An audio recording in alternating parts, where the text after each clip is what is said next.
What up, YouTube? It's your boy JusRzd, and I know I've been slacking on the reviews, but finally been able to get around to watching the newest episode of Bleach, so we're gonna get into it.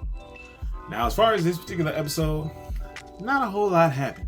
Not gonna hold you, but the setup for what comes next is what's more important with this episode. Now, like I said, it wasn't a lot that happened, but we got to see the episode pretty much picks up to where the last episode leaves off. We see Grimmjow introducing himself to Ichigo's group, and then we see Nelliel hop out the Garganta as well and just greet everybody. Everybody's reminiscing, everybody's having a good old time, and then we see pretty much Ichigo's group transition into the Garganta and into this space that they have that they explained in the episode what it is and how it came about, and we reintroduce two of the Fullbringers, the one who plays the video games and the one who plays with the dolls. And so we reintroduce them, and of course everybody reunited and it feels so good. But no, we see everybody chopping it up, having a good time catching up. And Ichigo's like, Grimmjow, what made you join our side? And Grimmjow said, who said I joined y'all side? Like, I ain't rocking with y'all. But I know if this dude wins, Hueco Mundo is gonna be no more. So I'm here fighting the good fight for my world. I don't care about y'all world. So that was funny to me. But so they're making their way back to the Royal Palace, or so they think. And as they're traveling to a point that Yoruichi had a pike that or spike that she implanted at the bottom of the Royal Palace, and then at the top of the Royal Palace where they were fighting Bach. And so they're on their way traveling between spikes, pretty much. And at least that's what they think. So it cuts away. We go back to the squad captains. Everybody's trying to use their orbs to form the gate. We see more people pull up because the gate's not forming like they think it should. They're like, oh man, we need Ukitake, but Ukitake still got Mimihagi coming up out of him.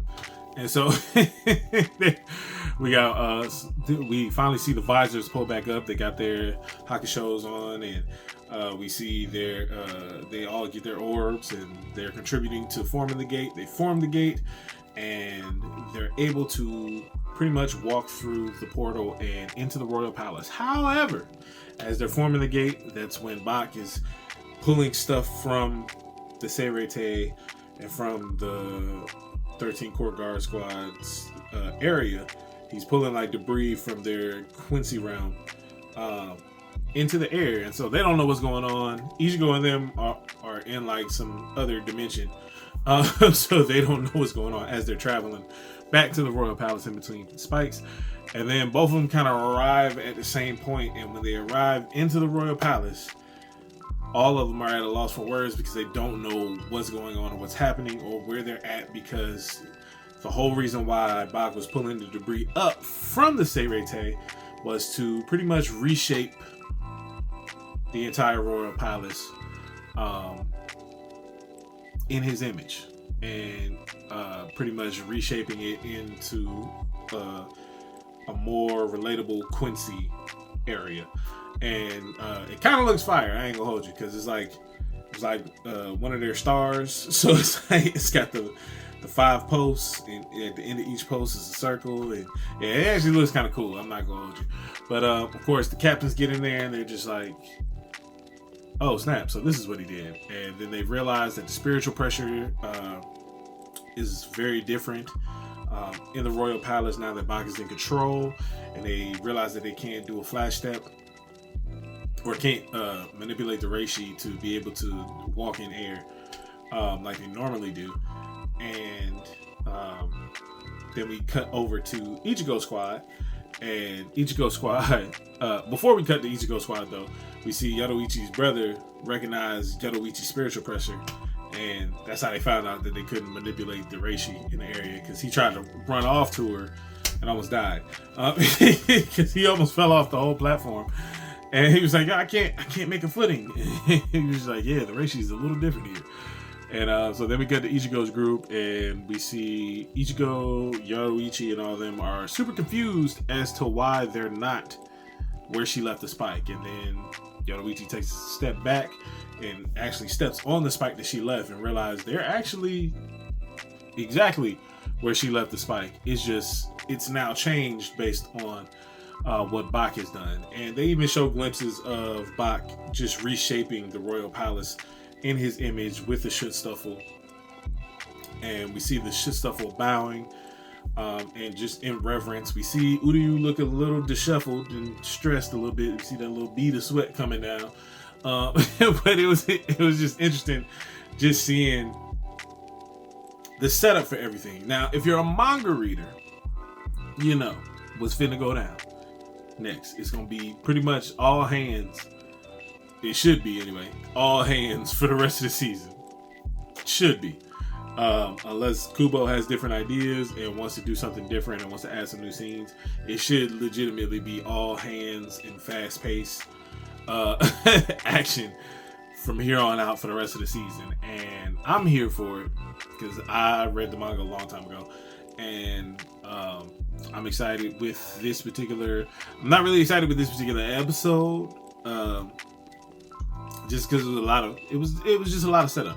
But this episode is necessary. Just because I'm not necessarily a fan or hype of this episode doesn't mean that this episode wasn't necessary. It was definitely necessary, and it sets up what is to come later on down the line. And so it was it pretty much sets up what comes next, and it's pretty much the assault on the royal palace, as far as what they're gonna have to do in order to stop by. And so we see they're both, the Captain Squad and Ichigo Squad, are on two different platforms, and we see them pretty much starting to make their way towards the royal palace. And we see the Shitstuffle bowing in allegiance to Bach, and like I said, Askin and Uryu kind of look a little disturbed, look a little disheveled, a little uneased. And so we just see them continuing to march forward down the path, and that's pretty much where the episode ends, is right when they start to move forward. And like I said, this episode was a whole lot of setup, a whole lot of picking up exactly where it left off from the previous episode, transition us into where the rest of the season is going to go. So I wasn't mad at the episode. I'll probably give it a 6 out of 10, my personal rating, just because it wasn't too...